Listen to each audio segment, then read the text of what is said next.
Well, good morning. I love that video because it gives reference to the fact, it reminds us that funny things happen in our family, right? I mean, crazy things can happen in our family. For my particular family, so often over the years, the funniest or craziest things that have happened in our family have been while we are with another family. Specifically, the Matson family, okay? For instance, one year, many years ago, we went on a water skiing trip together to Lake Isabella. And we got to Lake Isabella, and the conditions were terrible. We had to leave.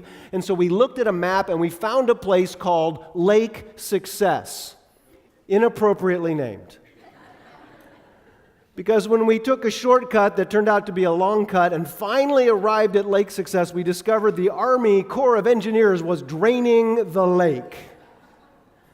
And there's like 100 yards of mud leading up to the lake. But undeterred, we took our lawn chairs and we stuck them in the mud and we sat there.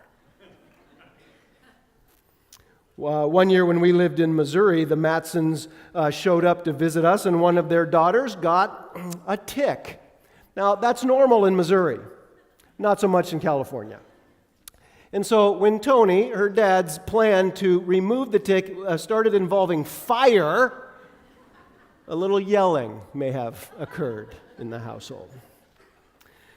And then finally, one year, we drove from Missouri to Colorado. They drove from California to Colorado. We met. We borrowed a friend's cabin, sight unseen. We show up. Turns out the cabin was a shack, and it was full of mold, and there was no kitchen. Great times. A lot of great times. Other stuff happens in families too, right? Hard stuff. Devastating stuff. Difficult stuff. Families have favoritism that causes problems. People get sick and they die. Right? Relationships sometimes deteriorate. Divorce. People leave. People get left behind. Financial crisis, health issues, you name it. Hard stuff happens in family. In fact, eventually every family, even the ones sitting here with you today, experience some of that devastation or difficulty or hard stuff we call the mess of being family. And that makes it daunting when we come to church to talk about family. Because although it's good to come together and talk about maybe our hope for family, what we'd like family to be, what it could be, the real question for many of us is, what about what's already happened in my family? Can God do anything with that? Or we might say it this way. Can God redeem what has already happened in my family? Can God make something good? Can there be resolution? Can there be redemption for what has already happened in my family? And that's what I'd like to talk to you about today, because I believe the answer is yes. Yes, God can redeem. God can work and bring good even to what has already happened in our family. But there have to be a couple of things that happen first. You see, when we experience the mess of family, it leaves us usually in one of two places. One of those places is regret or guilt over the part we've played in the mess of our family. Maybe it was our unwillingness to engage. Maybe it was the neglect. Maybe it was our addictions that we couldn't control. Maybe it was a decision, a choice. Maybe it was just something that happened. And we feel regret, carry guilt. Or, when we talk about family, the mess for us, it means pain. It's the pain that we've experienced because of the mess, because of the choices, or because of the decisions, or just because of the circumstances, the things that have happened in our family. And if we're going to find redemption, if there's going to be a road to redemption, there has to be a way to deal with both sides of that coin, the regret and the guilt, or the pain, the anguish. And so when we consider the question, what can God do? How could God bring redemption to our family? I want us to see the possibilities in a story in the Old Testament around a family, frankly, that was in dire need of redemption. It's the story of Joseph and his brothers. Now, you may know something about Joseph. He was a dreamer, and he had a Technicolor dream coat, okay? But there's more to his story than that. So much more. Even for those of us who've been around the church and heard the stories, that there's more to the story than we sometimes realize. And so I want to dive into his story today.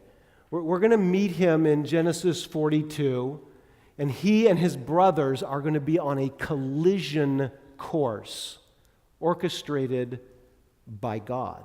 So this is Genesis 42, verse 3. It just simply says, "Then 10 of Joseph's brothers went down to buy grain from Egypt." And there's a lot of parts to this story. We don't have time to read all the verses, so I'm going to point out for you the highlights and tell you the rest, okay? But when it starts this way, 10 adult brothers of Joseph, they go down to Egypt to buy grain. It's not just a shopping trip, right? It's a life or death mission because there's a famine in the land. And it's such a devastating famine that literally this family is on the verge of starving to death. But they hear there's food available down in Egypt, and so they send these brothers, 10 of them, to buy food. And this is what sets them on a collision course, because something happens when they get to Egypt. Now, Joseph was the governor of the land, the person who sold grain to all of its people. So when Joseph's brothers arrived, they bowed down to him with their faces on the ground. And that's important because of what it says in verse 8. Although Joseph recognized his brothers, they did not recognize him.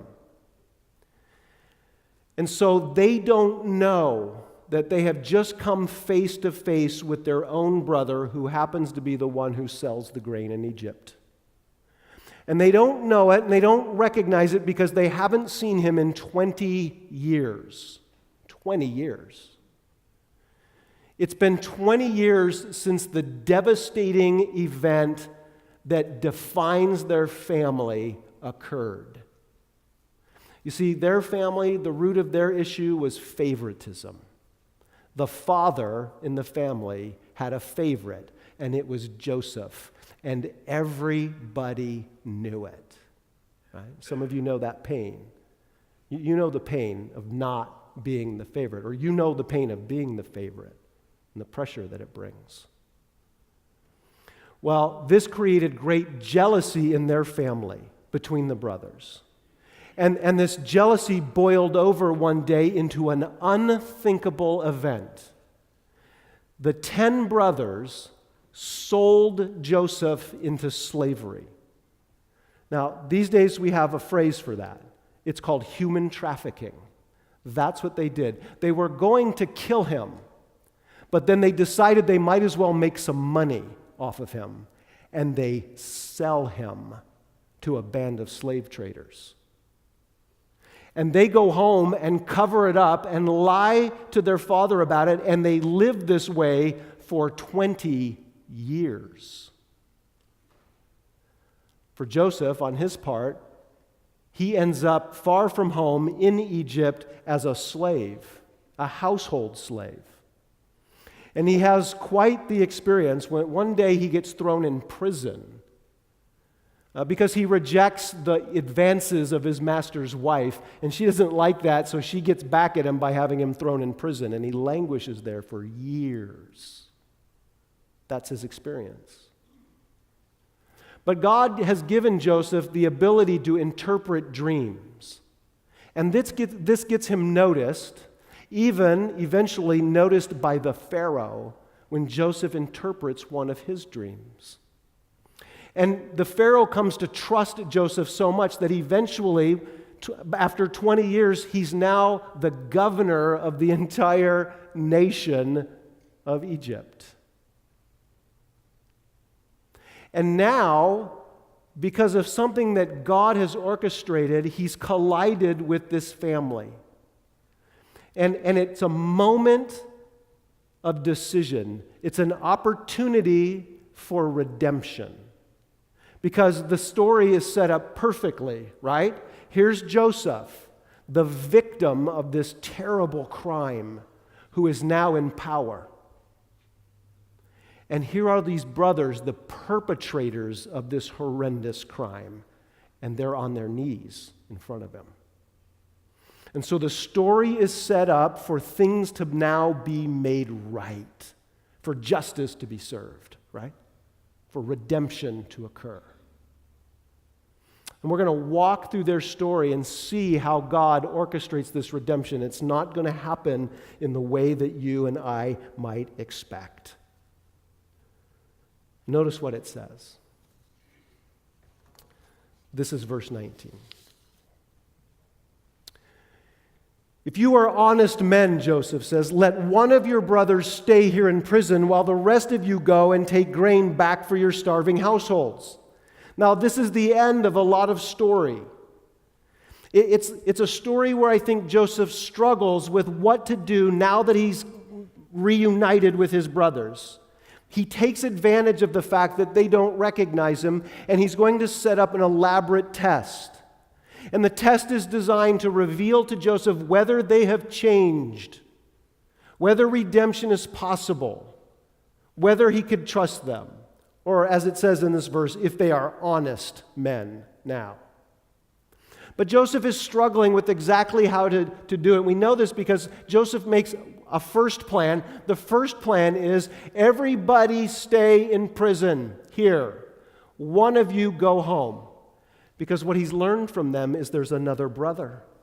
Joseph has a younger brother, born after he was sold into slavery. And he wants to see this brother. And so he sets it up as a test. If what you're telling me is true, go home, one of you, and bring that brother back. But God's at work. God's at work because the next day Joseph wakes up and he says, God has said something to me, and there has to be a new plan, and the new plan is just one of you stay in prison. But you've got to bring your brother back. You've got to bring your youngest brother to me so that I will know that you're not spies. And then I'll give your brother back to you. So they leave one of their brothers. His name is Simeon. They leave him in prison. And what Joseph wants to know is, will they abandon him there, like they did with Joseph so many years ago? Or have they changed? And so imagine the scene. They leave Simeon there in prison, and they head home, and they're on this mission. The mission is to get Benjamin, who, by the way, is the new favorite. That's why he's still home with Dad. They've got to get this brother and head back so that they can buy more food and get Simeon out of prison. Right? That's the plan. But the plan hits a couple of snags on the way home. When they get home, they open their luggage and they find all the money they were supposed to pay for the food they bought, because they brought some food home. All of their money is still there, and they know eventually that's going to be an issue. The second snag comes when they relay this plan to their father, and he responds. Jacob, that's the father, he said, "Oh, my son will not go down there with you. His brother is dead. He's the only one left." Can you hear the dysfunction? You hear the other 10 brothers saying, "We're right here, Dad." But they're stuck. Because what happens after Jacob says that is they don't go back. They abandon their brother, just like they did 20 years ago with Joseph. Their father is stuck in his pattern of favoritism. So this new favorite is worth more to him than the son that's in prison in Egypt, and he says, "I'm not going to send him. It's not worth it to me." And the brothers respond the way they always have, but they're going to abandon their brother and try to make it on their own. And think about Joseph these days. Think about Joseph. He's the one who wanted to set up this redemption or this family reunion. And so he sends them away, and each day he's hoping they'll come back, right? But day after day after day, it becomes more and more clear that they are not coming back. They have not changed. They are willing to leave a brother behind.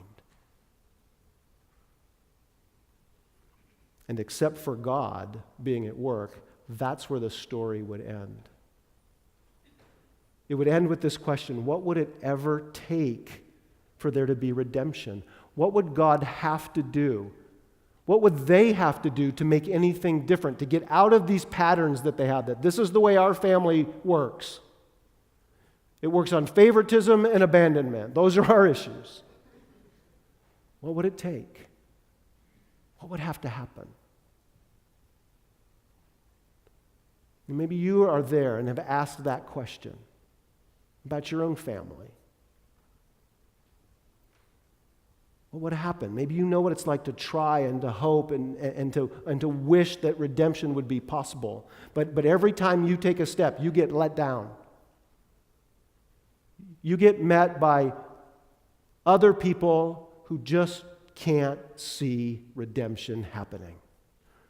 Or maybe you're on the other side and you're presented with a chance to make things right, to speak up, to talk about your part in the devastation that may have occurred, or the tragedy or the difficulty in your family, but you just can't do it. You turn away every time. What will it take to change? For this family in Genesis, what it takes is somebody getting hungry again, really hungry. Because what happens is they stay at home and they eat all of the food that they've purchased, and they try to keep going until one day the famine has continued and they're going to starve to death again. And it's in that moment that the father becomes desperate enough to say, okay, I'll change my mind. And finally he says, okay, take your brother. Go back to the man. But there's something different this time. What's different is what he says next. And may God Almighty grant you mercy. That's different. In this story, if you read the whole text, this is the first time anyone calls on God. And specifically, he calls on God for mercy. If anything's going to change, if there's going to be redemption, it has to include mercy. And so they start by saying, God, have mercy. And he does. And it changes everything.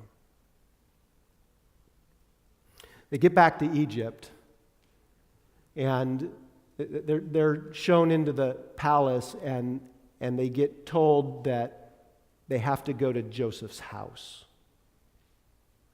And because of the guilt that they're carrying, because that's their part in the family, the regret and the guilt they're carrying, they're afraid.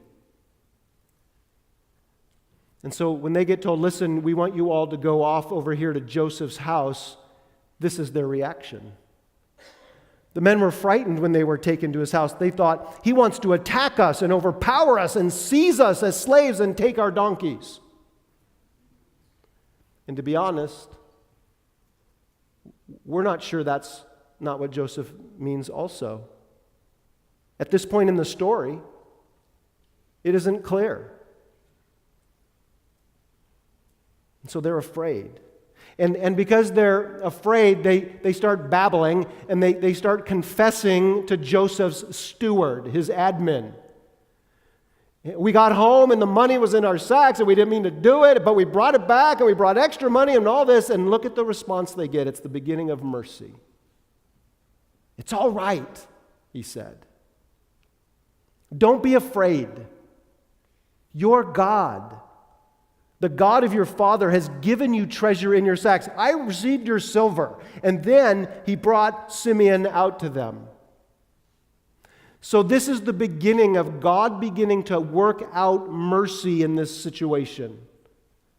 And it starts with this merciful reply from the steward who says, "Don't worry, you're not responsible. You don't owe us anything anymore. And by the way, here's your brother. He's out. He's free." And this response of mercy that they've asked for continues because eventually Joseph shows up at the house and he greets them, and they're still not sure what he's going to say. But this is how he responds to them. As he looked about, he saw his brother Benjamin, his own mother's son, and he asked, "Is this your youngest brother, the one you told me about?" And he said, hear this, "God be gracious to you, my son." And the Hebrew words here are the very same Hebrew words earlier when Jacob said, "May God have mercy." Mercy, grace, compassion, they're the same word in Hebrew. And so this is evidence of God at work meeting them. "God, will you have mercy?" And the answer is yes. And Joseph's response to them is to have mercy. And then they have a feast, which is part of the gracious response of Joseph. It says, when portions were served to them from Joseph's table, Benjamin's portion was 5 times as much as anyone else's. And so they feasted and they drank freely with him because they've encountered a merciful response. And it's a key on this road to redemption. I told you that Joseph was struggling with how to respond to his brother. We see that, and he makes different plans. He's not sure what to do, but ultimately, here's what Joseph does. He spent 20 years thinking, praying, wondering what would happen if they were reunited. And when he finds himself in a position of authority, in a position of power with the ability to make things right, he instead decides to extend mercy. And this is what mercy is. It's the genuine extending of forgiveness by someone who has experienced the full weight of the crime. Joseph had every right to exact revenge. He had the authority to do it. In our own day and age, we're familiar with the way that we treat human traffickers. And here's Joseph deciding something different. He extends mercy to them. And it changes everything. Mercy is a crucial part of this redemption in our families. There has to be this willingness, particularly, hear me, by those of us who have been on the receiving end, who've experienced pain. I'm not saying it's something you just go home today and decide to do. I know it's hard, it's difficult. And for many of us, it requires help. People to come alongside and to counsel us and to help us. But for all of us, mercy is a key. Joseph has one more test for them. He sends them all home the next morning after this feast, but this time he has his steward put all their money back in the sacks, but then he also has him put one of Joseph's silver cups, something precious and valuable. He puts it in the sack of Benjamin, the youngest son, and he's setting up another test. So they set off for home. Joseph's guys go and stop him and say, "Hey, we're missing a silver cup." And he says, then the steward proceeded to search, beginning with the oldest and ending with the youngest, and the cup was found in Benjamin's sack. And so they haul them back in front of Joseph, and Joseph plays along and says, "What is this that you have done?" They've received mercy up to this point, but now they are stuck. But because mercy has been at work, it has a very different result and response in the lives of his brothers. Here's Judah. This is Judah, one of the brothers, speaking for the rest of them. Listen to how he responds. "What can we say to my Lord?" Judah replied. "What can we say? How can we prove our innocence? God has uncovered your servant's guilt." And he's not just talking about the silver cup. He's talking about their whole lives. What can we say? God has uncovered our guilt. And Judah, he went on and he said, "I guess we'll be your slaves now. That's what we deserve." And Joseph says, "Oh, no. No, I wouldn't do that. You don't all have to be slaves. Just the one who had the cup. Benjamin, the favorite."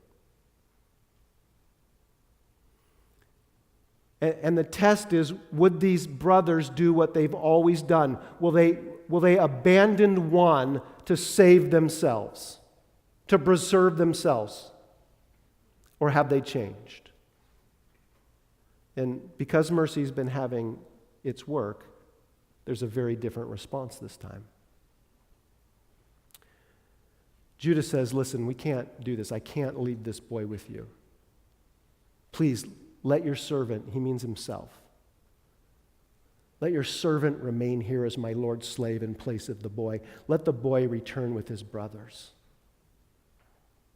How can I go back to my father if the boy is not with me? No, don't let me see the misery that would come on my father. Listen, he has not been concerned about the misery of his father for 20 years. You know, when he sold his son into slavery and lied about it, when he abandoned his other one because he couldn't stand up to his father's favoritism. But now, on the other side of receiving mercy, he's able to be humble. He's able to humble himself and say, "I can't do that to him. I can't do that to the boy. Take me. I'll take their place." And it's a humble response. And it demonstrates that the brothers have changed. That mercy has been met now by humility. And humility is the response that's necessary for redemption if those of us who have guilt, those of us who feel regret, if we're going to be able to come to the table, our part is humility. And again, it's not something you may just go ahead and decide and do on the spot. It might take you time. You might need trusted people to come alongside you and help you in this process. But if there's going to be redemption for what has already happened in your family, it's going to include two things: mercy and humility. And that's what happened in their family. And it's at this moment when Judah demonstrates this humility, this ability to account for his guilt, that Joseph can no longer contain himself. And he says to his brothers, "I am Joseph. Is my father still alive?" But his brothers were not able to answer him because, well, they were terrified at his presence. Imagine them realizing that all along this has been the brother they trafficked. He's been hearing and seeing the entire scene. And they're terrified, and Joseph says, No, you don't have to be terrified. Come close. Come here. Let's get close. And redemption becomes possible. And Joseph says the most amazing thing. And now he says, listen to these words. "Do not be distressed. Do not be angry with yourselves for selling me here, because it was to save lives that God sent me ahead of you." And this is the work of God in Joseph's life. It begins with mercy, and it's met by humility, and it results in redemption because Joseph begins to see something. And that is that God has a plan for this family. God, he says, sent me ahead of you to preserve for you a remnant on earth and to save your lives by a great deliverance. what we sometimes lose track of the fact is that this is the most important family in the Bible. The father, Jacob, his name gets changed to Israel. These sons, they become the patriarchs, the heads of the clans of the nation of Israel, God's people. The whole story of the Old Testament is about them, and it's from them that God will give a Messiah to the world. But from our vantage point, none of that happens without this redemptive process. Because if Joseph can't find mercy and he sends them away or he keeps them in prison, the family will be extinguished, either by starvation or a life in prison. And if the brothers do not summon the courage to turn around and head back to Egypt the second time, and if on the third time when they get caught, they aren't able to say, we're guilty, then the family's going to starve to death, languish away in prison. But God has a plan. God has a purpose. And hear this today. God's purpose for their family and your family is not ruined by our weaknesses. Let me say that again. There are consequences to our decisions, to our failings, to the junk we just bring into our families from our families. There are devastating consequences, of course, but God's purposes are not defeated. With God, redemption is always possible. I don't know where this story finds you today, but I want to encourage you that God's story in your life and for your family is one that works over the incredible arc of time. You might not see it where you're sitting right now. You might wonder how there could ever be mercy or how there ever could be humility that could ever result in redemption, but I want you to hear something. No matter what has happened in your family already, God's purpose is for you.